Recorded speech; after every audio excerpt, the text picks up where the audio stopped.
So what is up, guys? Nick here, helping you to master your technology. iPhone 13 Pro Max, was it worth it? I want to share with you in this video my 1 month later experience with this phone and tell you if I think it's been worth it. You know, I've had this since launch day, and if you're trying to get this now before the holiday coming up, you know, this phone is back ordered, you know, on apple.com even, so you're going to be waiting a little bit, and this could serve as a good video to help you decide, should I keep that order or should I get something else? We're going to go ahead and begin by talking about my experience with the build and the body. So what I've thought about it over the past 30 days is that, you know, this feels just like what I had last year with the 13 Pro Max, but I like how the cameras got larger. This is such an S-like year for me. Back in the day, Apple did launch, you know, iPhone 6 Plus and then a 6S Plus.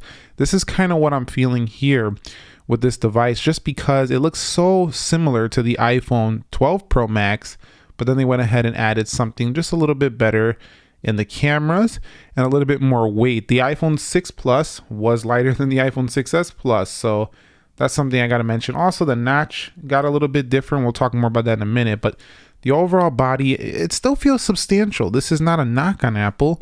I'm just saying it doesn't feel much different from last year, but it's still a very substantial premium feeling device. You didn't have the square body yet, and you're coming from a phone without it.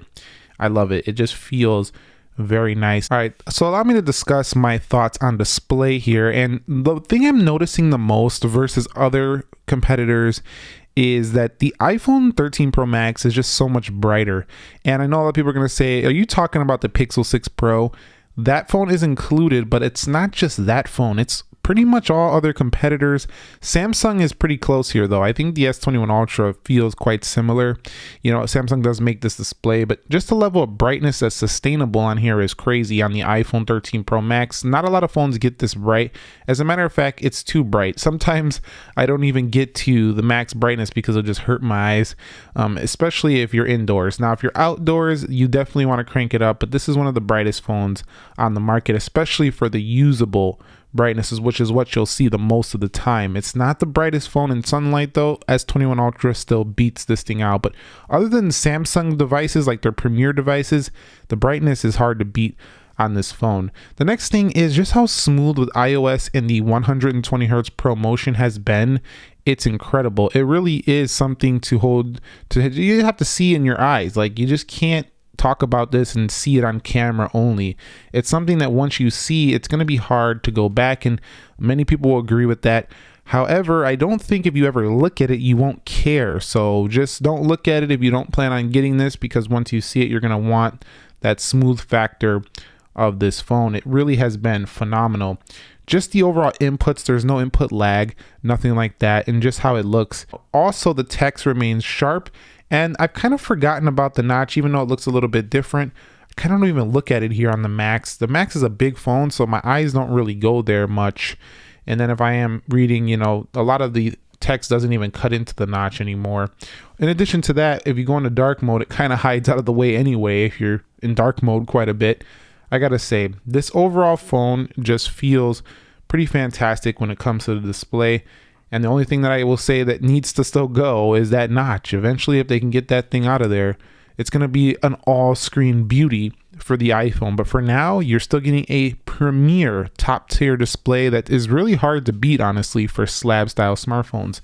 I still think about my flipping and folding phones when using this, though. Like, this feels behind in terms of innovation, but it feels at the top in terms of the best phone display you can have on a phone. Now, software is an area where I'm like, this is the same once again. So, you know, every year, you know, Apple's bringing minor updates. You could say, no, bro, they got SharePlay, they got the focus modes.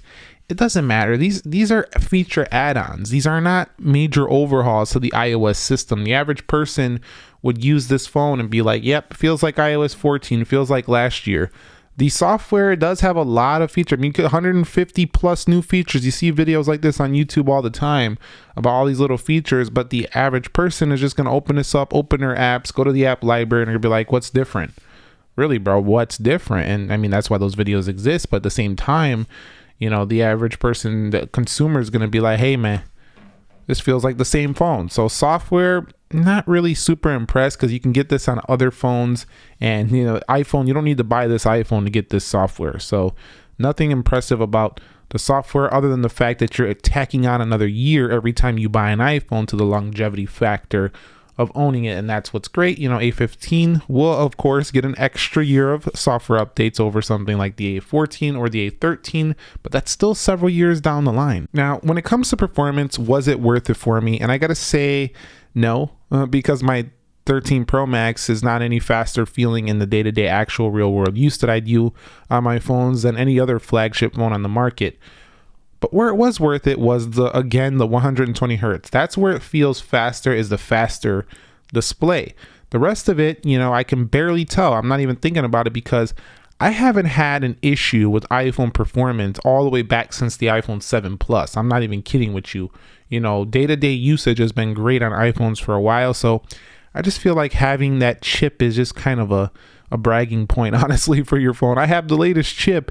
Maybe it's a point of, you know, I need it for gaming. And if that's you and you do a lot of gaming and stuff like that, then that's not a bragging point. Then it becomes an actual legitimate point. If you are doing editing on your phone, which I haven't seen many people type in the comments in my videos, I do all of my editing work on my phones. If you do, again, that chip is very important. But I haven't found myself wanting to edit on here versus like my Mac, for example. So I got to say the performance where it really is noticeable and it's strong for me is in the display. You know, opening up applications, every phone can do this fast, and I don't even notice it's faster than other competing phones. When we do a speed test, yeah, Apple does open some apps faster, but the animations on a lot of Android phones are quicker than iPhone as well. So iPhone goes for the more smooth look. Performance is strong. That's all you need to know. And it's kind of like been the same story the past few years. So you're really just getting what you're used to. Strong performance with a very noticeably smoother display. Now, one area I actually think this phone was worth it was in the camera department. I actually like the upgrades to the camera. I just think the pictures and video just look better for this phone. I mean, clearly they are, as we've seen in a lot of comparisons and stuff like that.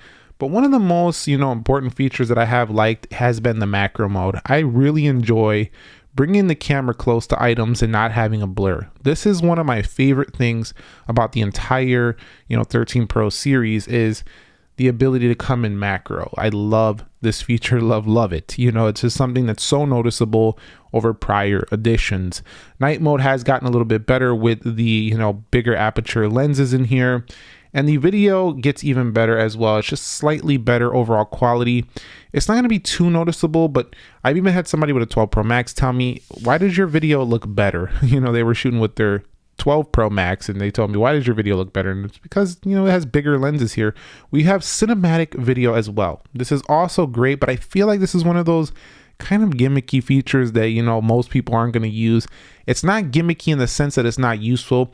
If you use it, it's very useful. But what I mean is that I think the average person buying this phone is going to buy it for the big screen, the big battery, and they're going to say, I've never even touched that mode.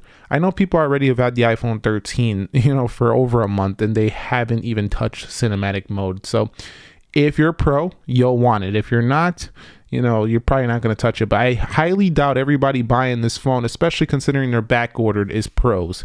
They're actually going to take advantage. But the cameras have been very juicy. They've been great. Take a look at some samples I took and you'll see what I'm talking about.